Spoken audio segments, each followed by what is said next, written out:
Hi friends, అందరికీ నమస్తే. నేను మీ కర్ణాటి. ఈరోజు జొన్న రొట్టె ఎలా చేస్తారో చూపిస్తాను చూడండి ఫ్రెండ్స్. ఈ జొన్న రొట్టెలు చేయాలని కూడా చాలా ఇబ్బంది ఉంటుంది. చూడండి తను ఎంత పలచగా అంటే ఎంత పలచగా చేస్తుందో, చాలా వెడల్పు కూడా చేస్తుంది. మా ఆవిడ రొట్టెలు మాత్రం బాగా చేస్తుందండి. పొద్దాకులు పనికి పోయి వచ్చినా కూడా సాయంత్రం అయితే రొట్టెలు పక్కా చేస్తారు మా పల్లెటూరులో. మా ఆవిడ మాత్రం చాలా అంటే చాలా పలచగా చేస్తుంది.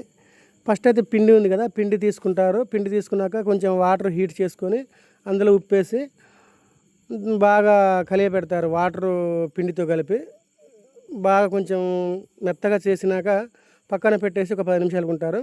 ఈ రొట్టె ఉంది కదా, రొట్టె తీసి పెనం మీద వేసుకుంటారు. ఈ రొట్టె కూడా 2 రకాలుగా చేస్తారు.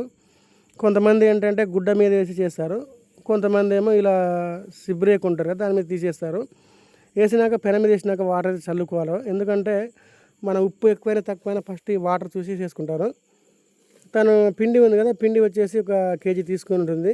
కేజీ అంటే మ్యాక్సిమం ఒక 10 రొట్టెలు అయితే అవుతాయి. 10 రొట్టెలు అంటే నలుగురు ఉన్నప్పుడు నలుగురికి 4 రోజులు తింటారు. ఎంతైనా చాలా అంటే చాలా హెల్తీ ఫుడ్ అండి జొన్న రొట్టెలు. చూడండి ఎలా చేస్తుందో. ఈ జొన్న రొట్టె చేయాలని కూడా అందరికీ రాదు అండి. పల్లెటూరులో అయితే బాగానే చేస్తారు. సిటీలో వాళ్ళకైతే మ్యాక్సిమం 90% తెలియకపోవచ్చు. అయితే సిటీలో కూడా చేసేవాళ్ళు ఉన్నారు. కాకపోతే చాలా అంటే చాలా ఓపిక ఉండాలండి ఇది చేయాలంటే. ఆ పొడిపిండి వేసుకోవాలి. పొడిపిండి వేసుకొని చిన్నగా చేయాలి. ఆ పొడిపిండి కానీ మళ్ళీ తక్కువైందంటే మరి రొట్టె పగిలిపోయే అవకాశం అయితే ఉంటుంది. సిటీలో అయితే కొంతమంది చేస్తున్నారు రొట్టెలు. కాకపోతే ఒక్కొక్క రొట్టె వచ్చేసి 15 రూపాయలు అయితే తీసుకుంటున్నారు. 15 రూపాయలు తీసుకున్న వాళ్ళు ఇలా చేయరండి. మనం ఏంటంటే జొన్నలు ప్యూర్గా తీసుకొని మనమే చేస్తాము. కాకపోతే వాళ్ళు ఏంటంటే జొన్నల్లో బియ్య పిండి కలుపుతారు.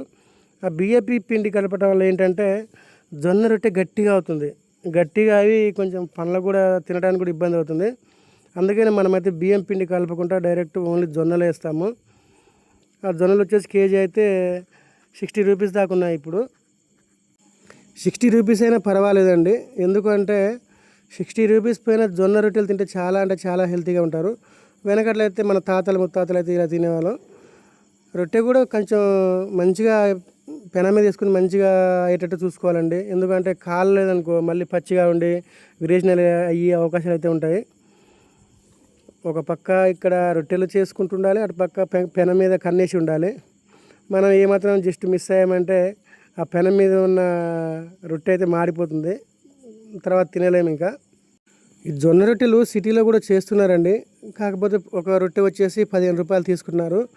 15 రూపాయలు తీసుకున్నా కూడా మనం ఏంటంటే వాళ్ళు బియ్యం కలుపుతారు, సగం బియ్యం సగం జొన్నలు కలుపుతారు. అలా కలపటం వల్ల ప్రాబ్లం ఏంటంటే జొన్న రొట్టె గట్టిగా అవుతుంది. అలా గట్టిగా అవ్వటం వల్ల చాలా ఎఫెక్టు, తినడానికి కూడా వీలవ్వదు.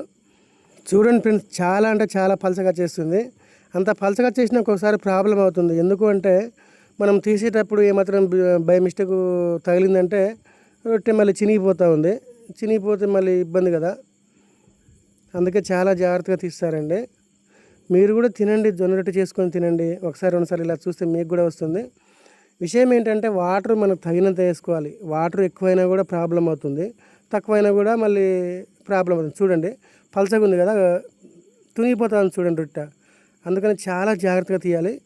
ఈమెయితే చాలా పలచగా అంటే ఎంత పలచగా అంటే అంత పలచగా చేసింది. పలచగా చేయడం ఒక ఎత్తు, మళ్ళీ పెనం మీద కాల్చుకోవడం ఒక ఎత్తు అండి. పెనం మీద కూడా సరే కాలకపోయినా కూడా చాలా ప్రాబ్లం అవుతుంది. అందులోటి మళ్ళీ కట్టెల పొయ్యి, గ్యాస్ కూడా కాదు కదా. పాపం పొద్దాకులు పనికి పోయి వచ్చి అంత రిస్క్ అయినా తీసుకొని చేస్తారు రొట్టెలు.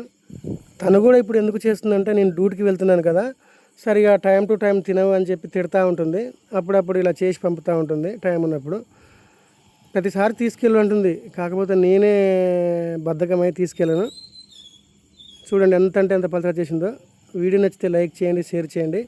మీరు కూడా జొన్న రొట్టెలు తినడానికి ట్రై చేయండి. ఇలా 1-2 సార్లు చేశారంటే వస్తుంది.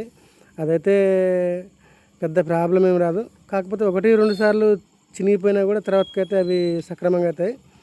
ఇక మాకు పల్లెటూళ్ళు అంటే కట్టెలతో ఇబ్బంది లేదు కదా, మేము ఎలాగైనా తీసుకొని వస్తాము. మా చుట్టూ గట్లే కాబట్టి. Thank you for watching. Bye bye.